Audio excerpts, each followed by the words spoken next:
আর main কোর্সে specially mention করবো that is পাতুরি, ভীষণ ভালো ছিল। Mutton is well cooked and মাখা সন্দেশটার কোনো কথা হবে না। সোনারপুরের প্রতিমা ক্যাটারারের নাম আগে বহুবার শুনেছি। এদের কাজের মধ্যে একটা স্টেডি প্রফেশনাল টাচ স্পষ্ট বোঝা যায়। যাদের প্লেট শুরু মাত্র 400 টাকা থেকে, তাদের কাছ থেকে এত নিট অ্যান্ড ক্লিন উপস্থাপন, এত স্মুথ সার্ভিস, এটা সত্যি প্রশংসার দাবি রাখে। জায়গাটা ছিল ইস্টার্ন মেট্রোপলিটন ক্লাব। সাজসজ্জা সিম্পল কিন্তু পরিপাটি। খাবারের কাউন্টারও খুব সুন্দরভাবে সাজানো ছিল। এমন কিছুই না যা চোখে লাগে, আর এমন কিছুই না যা কম মনে হয়। স্টাফরা খুবই ওয়েল বিহেভড, হাসি মুখে কথা বলা, অতিথি কী চাইছে সেটা বুঝে নেওয়া এবং তাড়াহুড়ো না করে পরিপাটিভাবে সার্ভ করা, এই ছোট ছোট জিনিসগুলো পুরো অভিজ্ঞতাকে আলাদা করে তোলে। খাবারের দিকটা বললে, একটা আদর্শ বাঙালি বিয়েবাড়িতে যা যা দেখলে চোখ আর মন দুটোই খুশি হয়, আজ প্রায় সবই ছিল। স্টার্টারে শুরুতেই ছিল রিফ্রেশিং মকটেল আর গরম গরম কফি। তারপর একে একে আসতে থাকে টেংরি কাবাব আর baby fish finger. Crunchy, juicy, কোনোটাই বেশি স্পাইসি বা অয়েলি নয়।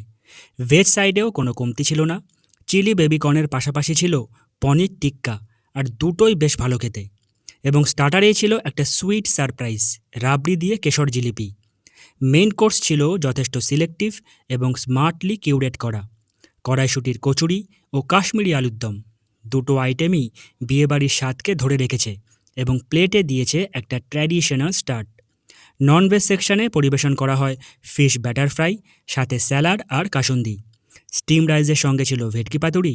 কলাপাতা খুলতেই যে গন্ধটা বেরোচ্ছিল, সেটা এক কথায় অসাধারণ। পাশাপাশি পোলাওয়ের সঙ্গে পরিবেশন করা হয়েছে রিচ ও ফ্লেভারফুল মাটন কষা। দুটো মিলে তৈরি হয়েছে একটা সম্পূর্ণ স্যাটিসফাইং কম্বিনেশন। ডেজার্টে ছিল ফ্রুট চাটনি, পাঁপড়, গোলাপজাম, সন্দেশ আর আইসক্রিম। সোজা কথা বলতে গেলে আজকের অনুষ্ঠানটা আমাকে একটা জিনিস মনে করিয়ে দিয়েছে: বাজেট কম হলেও যদি টিমটা কাজ জানে আর মন দিয়ে করে, তাহলে কিন্তু তার ফল ভালোই হবে। স্টার্টার ভীষণই ভালো ছিল, স্পেশালি ফিশ ফিঙ্গার, টাংরি যে কাবাবটা ছিল, আর জলেবিটাও ভালো ছিল রাবড়ির সাথে। আর মেন কোর্সে স্পেশালি মেনশন করবো দ্যাট ইজ পাতুরি, ভীষণ ভালো ছিল। Mutton is well cooked and মাখা সন্দেশটার কোনো কথা হবে না। It is very good, very good.